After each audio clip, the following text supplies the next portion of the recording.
علیکم بچوں، ہم 8ویں کلاس کا 7واں سبق پڑھ رہے تھے جس کا ہم نے ایک لیکچر کمپلیٹ کیا تھا۔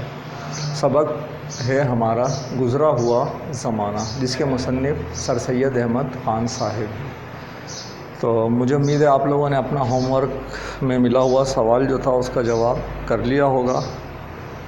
ہم نے 2 حصے اس کے پڑھے تھے۔ پہلے کو ہم نے ذیلی عنوان یا سب ہیڈنگ دے دی تھی برس کی اخیر رات، دوسرے کو سب ہیڈنگ آپ نے دینی تھی، وہ آپ دیں گے، اور آج جو ہم پڑھیں گے تیسرا اور چوتھا حصہ اس کا آج پڑھیں گے۔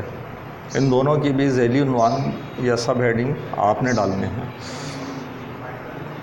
وہ گھبرا کر پھر کھڑکی کی طرف دوڑا اور ٹکراتا لڑکھڑاتا ہوا کھڑکی تک پہنچا۔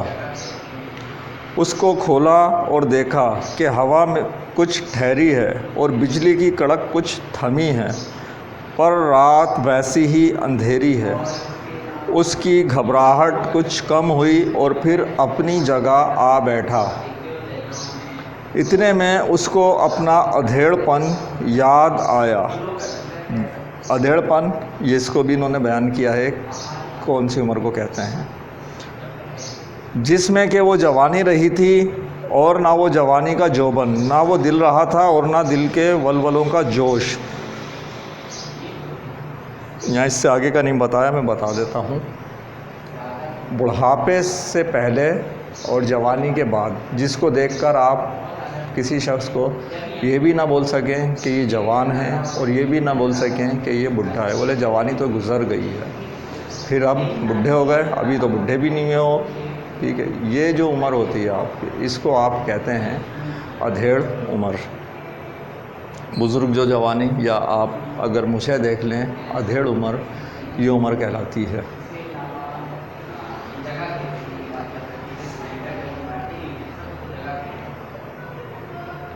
اس نے اپنے اس نیکی کے زمانے کو یاد کیا جس میں وہ بنسبت بدی کے نیکی کی طرف زیادہ مائل تھا۔ وہ اپنا روزہ رکھنا، نمازیں پڑھنی، حج کرنا، زکوٰۃ دینی، بھوکوں کو کھانا کھلانا، مسجدیں اور کنویں بنوانا یاد کر کے اپنے دل کو تسلی دیتا تھا۔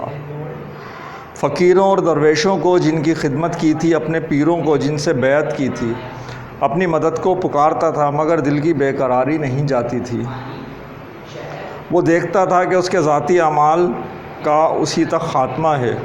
بھوکے پھر ویسے ہی بھوکے ہیں، مسجدیں ٹوٹ کر یا تو کھنڈر ہیں اور یا پھر ویسے ہی جنگل ہیں، کنویں اندھے پڑے ہیں، نہ پیر اور نہ فقیر، کوئی اس کی آواز نہیں سنتا اور نہ مدد کرتا ہے۔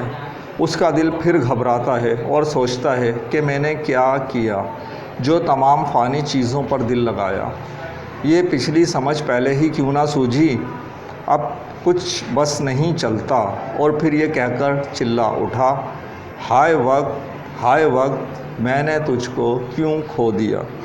یہ جو یہاں پر ہے نا، بھوکے پھر بھوکے ہیں، مسجدیں ٹوٹی ہوئی ہیں، یہ ان لوگوں کے بارے میں ہیں جو دنیا میں دکھاوے کے لیے بھوکوں کو کھانا کھلا رہے ہیں، مساجد بنا رہے ہیں، لوگوں کو، پیر فقیروں کو خدمت کر رہے ہیں پیر فقیروں کی، اور سمجھ رہے ہیں نیکی کا کام، لیکن اس سے دلی سکون نہیں ملتا ہے۔ دراصل تو یہ سب چیزیں اللہ تعالیٰ نے جس کام کے لیے رکھی ہیں، آپ کا نماز، روزہ، حج، زکوٰۃ، یہ کوئی اس لیے تھوڑی ہے کہ اللہ تعالیٰ کو اس کی ضرورت ہے۔ اللہ تعالیٰ تو بے نیاز ہے، بلکہ یہ چیزیں ہمارے اپنے دل کے سکون کے لیے ہیں۔ اگر ہم اس کو اللہ کی رضا کے لیے، اللہ کی راہ میں کرتے ہیں تو ہمیں دلی سکون نصیب ہوتا ہے۔ یہ اللہ تعالیٰ کا قانون ہے قدرتی۔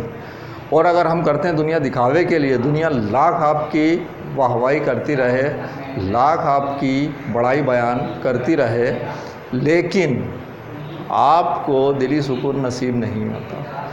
اور اگر آپ دنیا دکھاوے کے لیے نہیں، اپنی حیثیت کے مطابق اپنے تئیں لاکھوں نہیں، ہزاروں نہیں، روپوں میں، پیسوں میں بھی خرچ کرتے ہیں جتنی آپ کی حیثیت ہے، لیکن آپ اللہ کی رضا کے لیے دل سے خرچ کرتے ہیں، دنیا دکھاوے کے لیے خرچ نہیں کرتے، تو اللہ تعالیٰ کے اس نظام کے تحت جو اس نے آپ کے اندر ایک سسٹم لگا دیا ہے، جس کو پتہ ہوتا ہے کہ آپ نے دکھاوے کے لیے کیا یا اللہ کی رضا کے لیے، اس کے تحت آپ کو خود بخود سکون ملتا چلا جاتا ہے. ٹھیک، اس سب کا جو اصل مقصد ہے وہ یہ ہے، اور اگر آپ یہ نہیں کرتے تو پھر ایسی ہی حالت ہوتی ہے. چوتھا حصہ ہمارے پاس شروع ہو رہا ہے، اس کو آپ کو کوئی عنوان دینا ہے. وہ گھبرا کر پھر کھڑکی کی طرف دوڑا. اس کے پٹ کھولے تو دیکھا کہ آسمان صاف ہے، آندھی تھم گئی ہے، گھٹا کھل گئی ہے، تارے نکل آئے ہیں. ان کی چمک سے اندھیرا بھی کچھ کم ہو گیا ہے. وہ دل بہلانے کے لیے تاروں بھری رات کو دیکھ رہا تھا کہ یکایک اس کو آسمان کے بیچ میں ایک روشنی دکھائی دی اور اس میں ایک خوبصورت دلہن نظر آئی. اس نے ٹکٹکی باندھ کر اسے دیکھنا شروع کیا. ٹکٹکی باندھ کر دیکھنا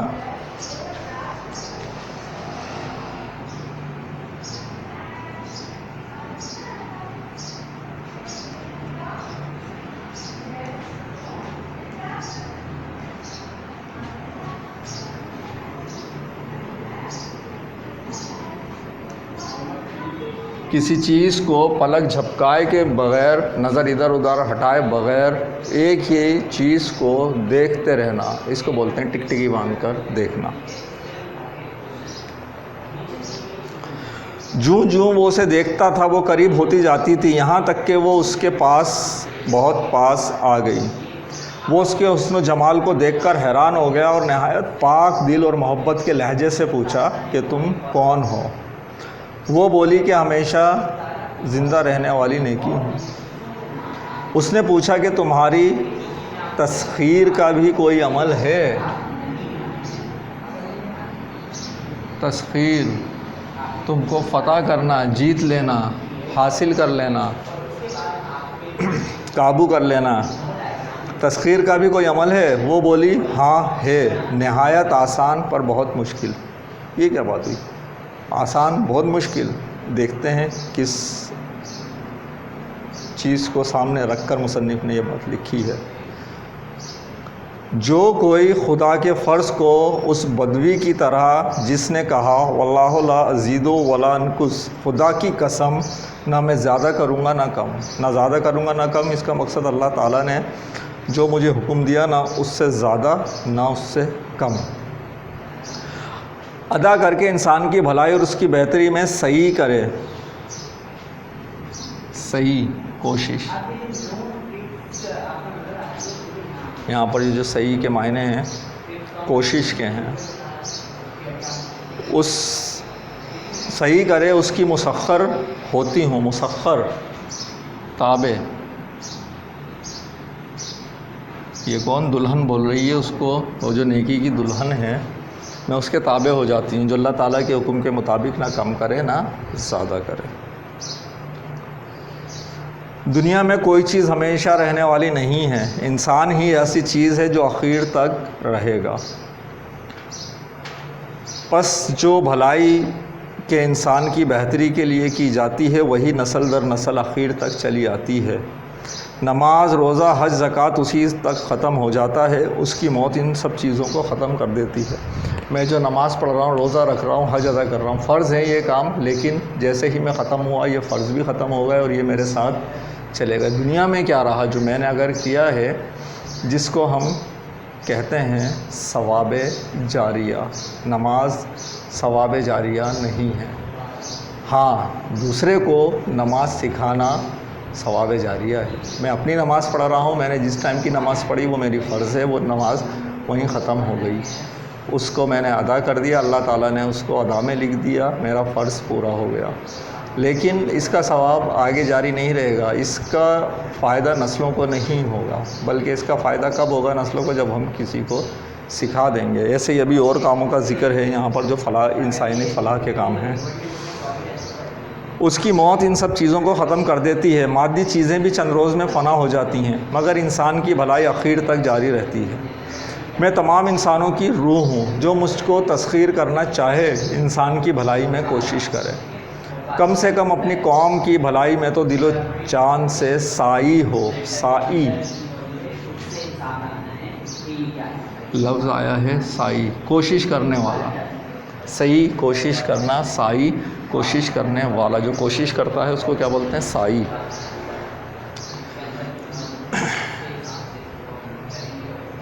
یہ کہہ کر وہ دلہن غائب ہو گئی اور بڈھا پھر اپنی جگہ آ بیٹھا۔ اب پھر اس نے اپنا پچھلا زمانہ یاد کیا اور دیکھا کہ اس نے اپنی 55 برس کی عمر میں کوئی کام بھی انسان کی بھلائی اور کم سے کم اپنی قومی بھلائی کا نہیں کیا تھا۔ اس کے تمام کام ذاتی غرض پر مبنی تھے، نیک کام جو کیے تھے ثواب کے لالچ اور گویا خدا کو رشوت دینے کی نظر سے کیے تھے، معاذ اللہ سنا۔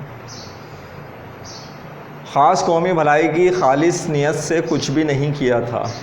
ثواب کے لالچ، نماز بھی پڑھتے ہیں تو کیا ثواب ملے گا، زکوٰۃ دے رہے ہیں ثواب ملے گا، لالچ ہے یہ۔ ویسے تو اچھی بات ہے کہ ثواب کی نیت سے آپ دے رہے ہیں، لیکن معراج جو ہے نا، نیک کام کی معراج، وہ یہ ہے کہ آپ ثواب سے بھی جو ہے بالکل الگ ہو جائیں، آپ کے ذہن میں اس کا خیال ہی نہیں ہو، بلکہ کیا خیال ہو، لوگوں کی فلاح کا، بہبود کا، تو اسی کام کا جو ثواب ہے وہ کئی گنا بڑھ جاتا ہے۔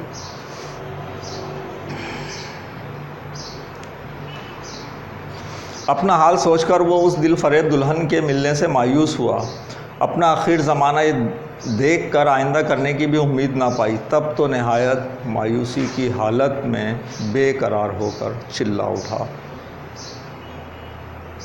ہائے وقت، ہائے وقت، کیا پھر تجھے میں بلا سکتا ہوں؟ ہائے میں 10,000 دینار دیتا اگر وقت پھر آتا اور میں جوان ہو سکتا۔ یہ کہہ کر اس نے ایک آہ سرد بھری اور بے ہوش ہو گیا۔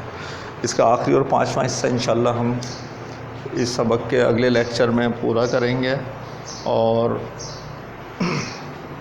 کام بھی کریں گے، اور اس سبق کا خلاصہ بھی دیکھیں گے کہ جب ہم نے بات کی تھی دنیا اور آخرت دونوں کی، تو وہ کس بات کو ذہن میں رکھ کر کیا سوچ کر کی تھی۔ ٹھیک ہے، ابھی تو ہم اپنا جو کلاس کا ورک ہے وہ کر لیتے ہیں۔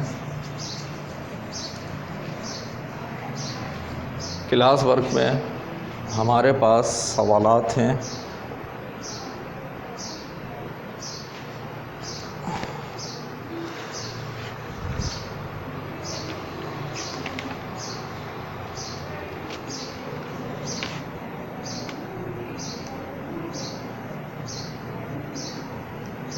ایک سوال تو ہم نے ہوم ورک میں دیا تھا، ٹھیک ہے،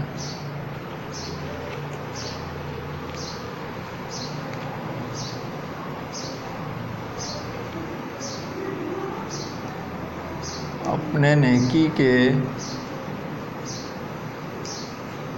زمانے کو یاد کر کے بھی اس کا دل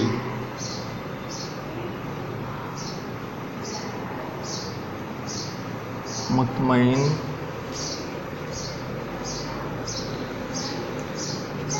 کیوں نہ ہوا۔ ٹھیک ہے، یہ آج ہم نے پڑھی تھی، اس بات، یہ والی بات ہم نے پڑھی تھی کہ کیوں مطمئن نہیں ہوتا۔ پھر ہے آندھی تھم گئی تو اس نے کیا دیکھا؟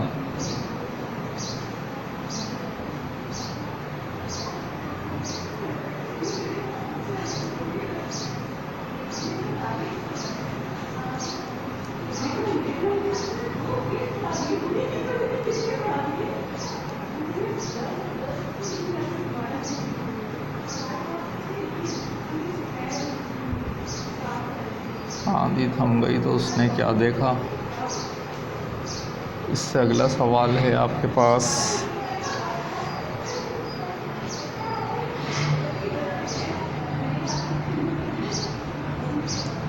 آسمان پر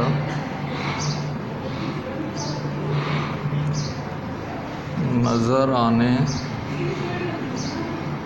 والی دلہن کون تھی؟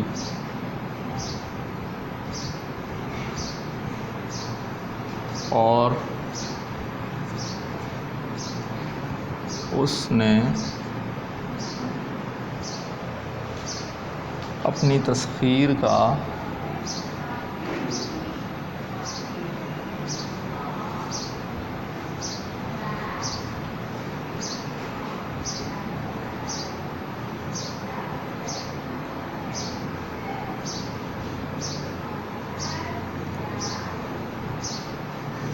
کیا طریقہ بتایا؟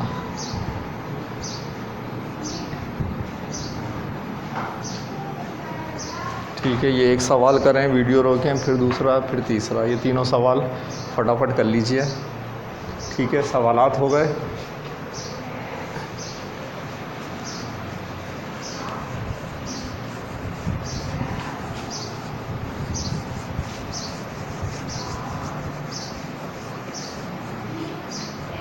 یہ ہو گیا ہمارے پاس کلاس ورک۔ اب لیجئے کچھ ہوم ورک ہے، ہوم ورک میں تھوڑا سا کام ہے، زیادہ نہیں ہے۔ ہمارے پاس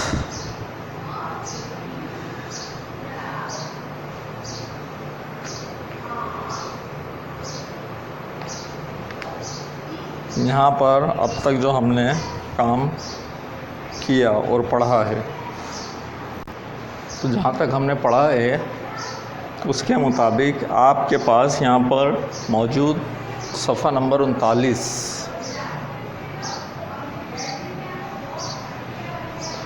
صفحہ نمبر 39 پر یہ دیکھیے گا، یہ سونی دھرتی ایک نغمہ لکھا ہوا ہے۔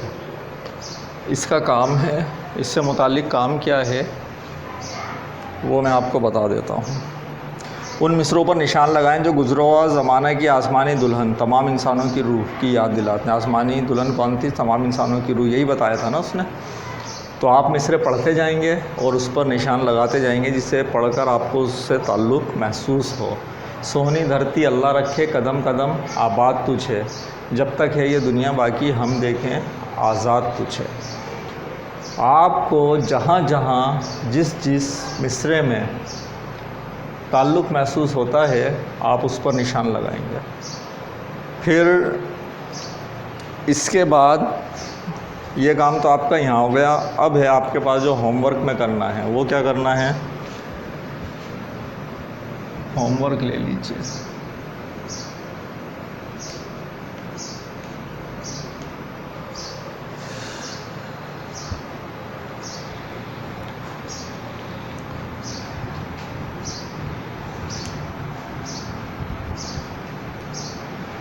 پاکستانی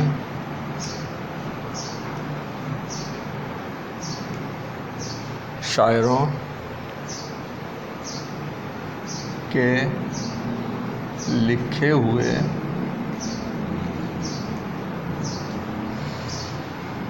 مقبول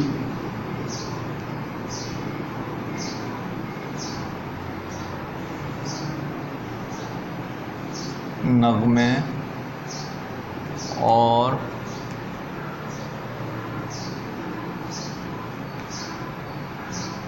گیتوں کی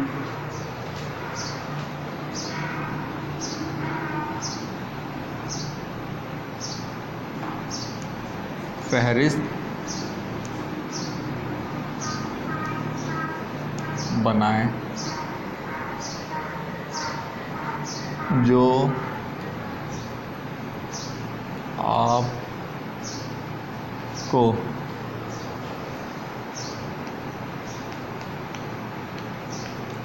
گزرا ہوا زمانہ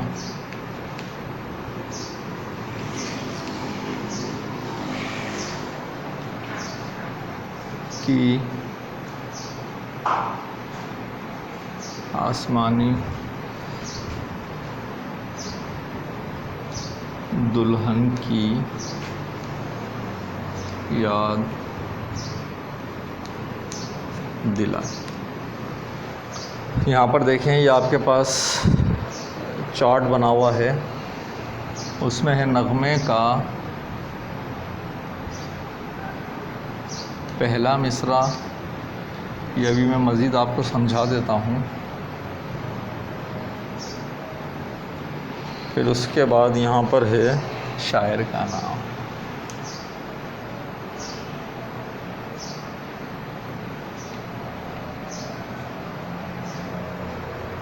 اب دیکھیں ابھی آپ کے پاس جیسے یہ نغمہ موجود تھا سونی دھرتی اللہ رکھے، اس میں بہت ساری باتوں میں آپ کو کیا محسوس ہوا؟ سبق جو آپ نے پڑھا تھا گزرا ہوا زمانہ، ٹھیک ہے، اس سے آپ کو تعلق محسوس ہوا، تو آپ نے یہ نغمہ منتخب کیا اور یہاں پر آپ نے لکھا نغمے کا پہلا مصرع۔ پہلا مصرع کیا ہے؟ یہ نیچے والے کالم میں کام کرنے کے لیے آپ کو صرف مثال میں دے رہا ہوں۔ پہلا مصرع ہے اس کا سونی دھرتی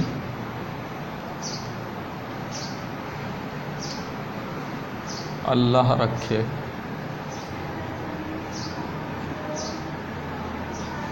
قدم قدم آباد۔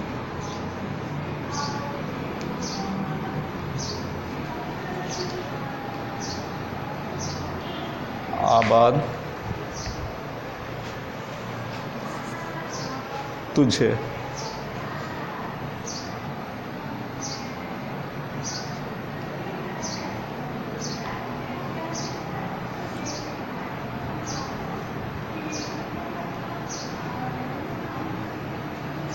اب اس کو جو لکھنے والے شاعر ہیں وہ یہاں پر آپ نے لکھ دینا ہے مسرور انور، ٹھیک ہے۔ اس طریقے سے آپ کو کچھ نغمے منتخب کرنے ہیں اور وہ یہاں لکھ دینے ہیں آپ کو۔ جیسا اب اس میں اگر میں دیکھوں ویسے بہت سارے مصرعے ہیں، آخری مصرع بھی میں دیکھ رہا ہوں تیری پیاری سج دھج کی ہم اتنی شان بڑھائیں۔ آپ کے پاس جو وہاں پر دلہن تھی سجی ہوئی خوبصورت سی ایک دلہن کا اس میں تصور دیا گیا ہے، تو آپ کو کیا ہوا؟